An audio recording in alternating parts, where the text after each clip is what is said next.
Anda kembali di Kabar Petang. Sebelum kita tadi menjawab atau bertanya ya soal adanya poros koalisi baru, saya ingin ke Bang Nasir terlebih dahulu. Bang Nasir, kalau misalnya kita melihat bahwa syarat yang diberikan PKS untuk opsi kedua adalah menjadi baca wagub, karena secara perolehan suara PKS ini tetap yang tertinggi di Jakarta. Muncul nama S, bahkan orang santer menyebut adalah nama Suswono. Ini seperti apa Bang Anda menanggapinya? Bagaimana jika Kim tidak mau bahwa baca wagubnya dari PKS? Iya, tentu saja itu kan harus dikomunikasikan. Ya. Siapapun kader PKS yang diajukan sebagai bakal calon wakil gubernur DKI Jakarta, itu tetap saja harus dikomunikasikan, diperjuangkan bagaimana meyakinkan kekuatan politik yang lain terhadap kandidat yang diusung.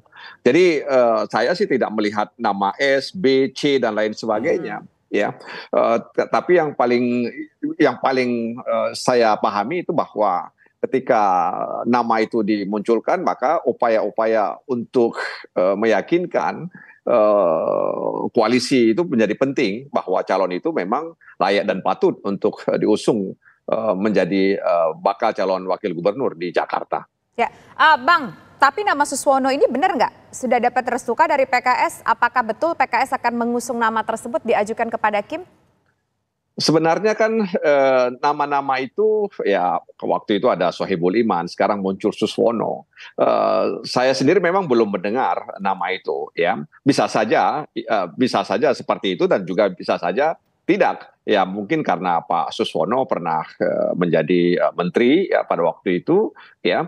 Mungkin pengalaman ini juga menjadi satu catatan bagi PKS ya untuk misalnya memunculkan nama Suswono. Jadi sekali lagi saya pribadi memang belum mendapatkan informasi tentang nama Suswono itu sendiri. Oke, baik. Sekarang kita ingin menuju ke Prof. Burhan. Menjawab pertanyaan yang menggantung tadi sebelum commercial break. Mungkinkah kira-kira PDIP dan PKB ini bergabung bersama mengusung Anies Baswedan dan kader dari PDIP untuk mungkin jadi calon wakil gubernurnya? Ya, dalam politik semuanya serba mungkin, Tisa. Tetapi yang perlu kita ukur adalah seberapa besar kemungkinan itu terjadi. Nah, kalau kita melihat indikasi beberapa hari terakhir, kemungkinan PKB bersama PD Perjuangan itu mengecil seiring dengan pertemuan Pak Prabowo dengan Caimin ya beberapa waktu lalu. Dan pertemuan tersebut kalau misalnya ditindaklanjuti konkret terkait dengan dua hal sekaligus, yaitu masuknya PKB dalam desain koalisi Prabowo Gibran plus ya diikuti dengan koalisi di tingkat pilkada di beberapa wilayah tertentu, itu bisa jadi membuat PD Perjuangan akan ditinggal sendirian karena nggak cukup kursinya untuk mencalonkan calon gubernur di Jakarta. Dan itu bertemu dengan kepentingan PKB yang kita tahu dalam waktu dekat akan menggelar muktamar, dan pada saat yang bersamaan ada hubungan panas dingin PKB dengan jajaran elit PBNU yang disinyalir berkaitan dengan tarik-menarik posisi calon ketua umum di PKB dalam muktamar bulan ini. Jadi sepertinya Muhaimin Iskandar juga terindikasi mencari semacam penyelamatan untuk mempertahankan posisinya sebagai ketua umum PKB dengan cara mendukung agenda politik baik di tingkat nasional maupun lokal. Dan kalau itu terjadi, PD Perjuangan gigit jari. Jadi saya bicara konteks politik yang real ya, yang menurut saya menjelaskan mengapa koalisi itu sangat mungkin terjadi, apalagi dalam konteks di mana PKB tidak seperti PKS. PKB itu selalu ikut rombongan pemenang, ya. Meskipun misalnya capresnya tidak ikut berlaga, misalnya dalam kasus 2004. Waktu itu Gus Dur tidak maju dalam Pilpres, tetapi PKB pun ikut masuk dalam rombongan kekuasaan Pak SBY yang menang. Jadi dugaan saya PKB ikut serta dalam konteks agenda nasional yang masih menjadi pertanyaan apakah ya koalisi di tingkat nasional itu diikuti dengan komitmen PKB untuk menyukseskan calon pilkada Kim plus terutama di beberapa wilayah kunci seperti Jakarta. Tetapi kemungkinan ke arah sana makin besar. Baik, Prof. Burhan, kalau misalnya tadi kita lihat bahwa PKS, PKB Anda katakan semuanya bergabung ke Kim, menjadi Kim Plus. Lalu bagaimana, apakah Ridwan Kamil akan melawan kota kosong ketika PDIP tidak cukup suaranya untuk mencalonkan baik itu Ahok ataupun misalnya Anies Baswedan? Anda melihatnya seperti apa? Sepertinya kalau melawan kota kosong itu punya potensi yang tidak terduga ya. Seperti kasus Makassar. Jadi ketika semua partai mendukung Munafri, ya, kemudian ada semacam perlawanan simbolik yang ditunjukkan oleh warga Makassar dengan mencoblos kota kosong.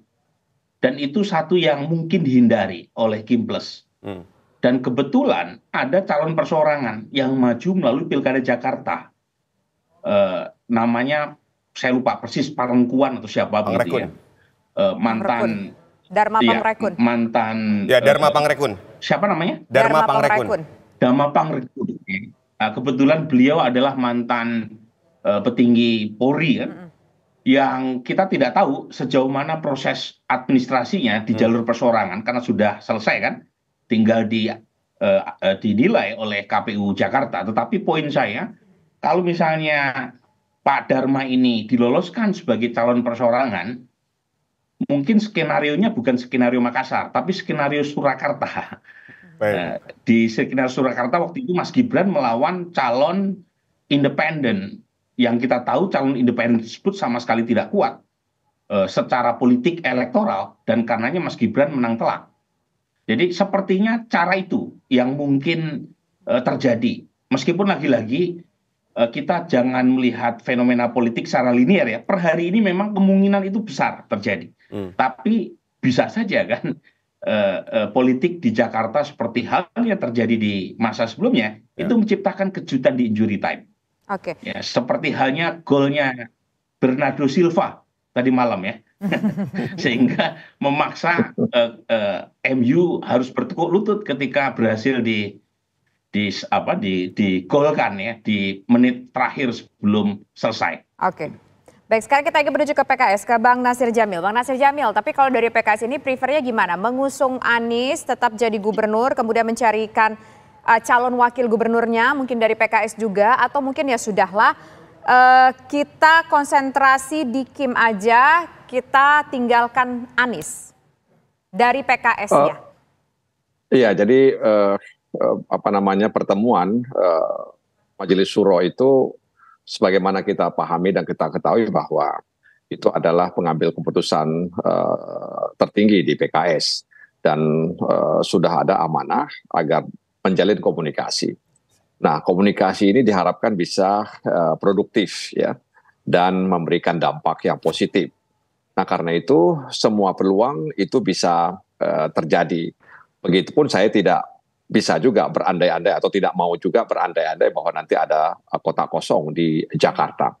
Tapi memang pertimbangannya itu adalah kemaslahatan, ya, kemaslahatan untuk bangsa, ya, kemaslahatan untuk masyarakat, meskipun nanti pahit, ya, yang dilihat oleh masyarakat. Artinya menjadi pilihan pahit, tapi itu harus dilakukan ya, agar kemudian apa yang diputuskan oleh musyawarah Majelis Syuro itu ya bisa dijalankan dengan baik. Jadi komunikasi itu menjadi kunci ya untuk menghasilkan yang produktif dan kemudian positif, dan itu membawa kemaslahatan kepada bangsa dan negara. Jadi kita juga berusaha untuk tidak kemudian menyamakan kontestasi Pilpres dengan kontestasi Cakada ya di daerah-daerah.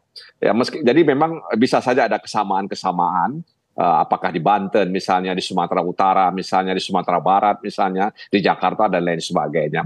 Jadi ya tadi itu bahwa melihat ada kesamaan-kesamaan, ada peluang-peluang ya, sehingga kemudian bisa bersama. Jadi seperti yang saya katakan di awal tadi, bahwa kita berusaha untuk membangun kesamaan melihat masa depan. Apapun resikonya pasti itu harus diterima dan kemudian diantisipasi, sehingga kemudian kekuatan politik itu ini masih bisa mengembangkan ya layarnya, begitulah kalau kita ibaratkan sebagai sebuah perahu begitu. Baik, terima kasih Bang Nasir Jamil, terima kasih juga Prof. Burhan atas waktunya Terima sudah kasih, bersedia Tisa, berbincang bersama kami. Selamat Terima sore kasih semuanya. Mas Burhan. Terima kasih semuanya. Ya, sama-sama. Terima kasih.